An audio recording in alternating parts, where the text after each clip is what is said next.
Okay, let's take a look at some of these project items. We'll start with the leaking head gasket. Let me get the bonnet open here.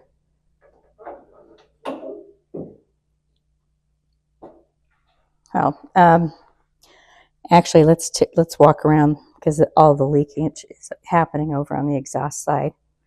So, little cruise. Alrighty then, I've got this light set up so you could see the green snot running down the side of the block. And so just obviously underneath the exhaust manifolds where the head mates to the block is where this leak is happening. And big gobs of snot. Very sad. Very sad. And point to them. All right. Now, as part of the project item list, this radiator is going away. It's being replaced with a CoolCat radiator that has much better cooling technology on the inside, and the CoolCat radiator also has, as a bonus, the correct, period correct exterior with the fins on the side. So very nice. I was going to say very cool, but that was just too easy. Cooling hoses are going to get replaced with silicone hoses that look like the original cloth wrapped cooling hoses. So pretty neat stuff, just saying. All right. Something else that's going to happen in this project is the distributor is going to get new points, new rotor, new condenser. Yeah, I didn't realize it was doing some pretty wild sparking, and it was during a evacuation for a fire that I had some folks down here helping me to get the car out of the garage, and I just happened to have somebody standing on this side of the car when I was starting it, and they're like, whoa, there's a lot of sparks coming out. I had no idea. Anyway, so we're going to take care of that too. No worries. Another couple of items on the list.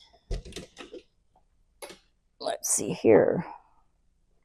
We have a failed headliner. You can see that nice little bubble there going on. Yeah, the way it's attached is I have soundproofing material up on the roof, and then used 3M spray adhesive to attach the headliner to the soundproofing material. And I mean, it's super awesome adhesive, but the foam rubber backing on the headliner fabric just oxidized and gave way over all these years. So it's got to be replaced. And that means taking out all this cant rail and trim, and woohoo, how fun. We have an issue with the handbrake. The handbrake doesn't set. So I suspect that it's a broken tensioner fork, and to replace the broken tensioner fork, one has to drop the rear suspension to get to it. So fun. Let's say we've got a radio that needs to be installed. Needs to, you heard that, it needs to. Then the clock doesn't work. Close up on the clock, which is a drag, but there's people out there in internet land that fix those things, so lucky for me. There's just a peek out the back window, kind of cool.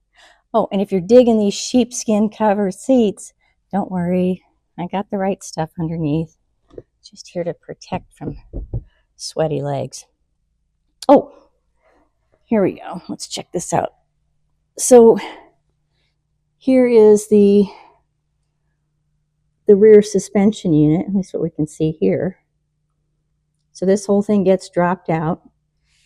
The exhaust system from there on back needs to come down. And this is just to replace this tensioner fork. Oh well, that's what it takes. I'm looking forward to it, actually. Don't get me wrong.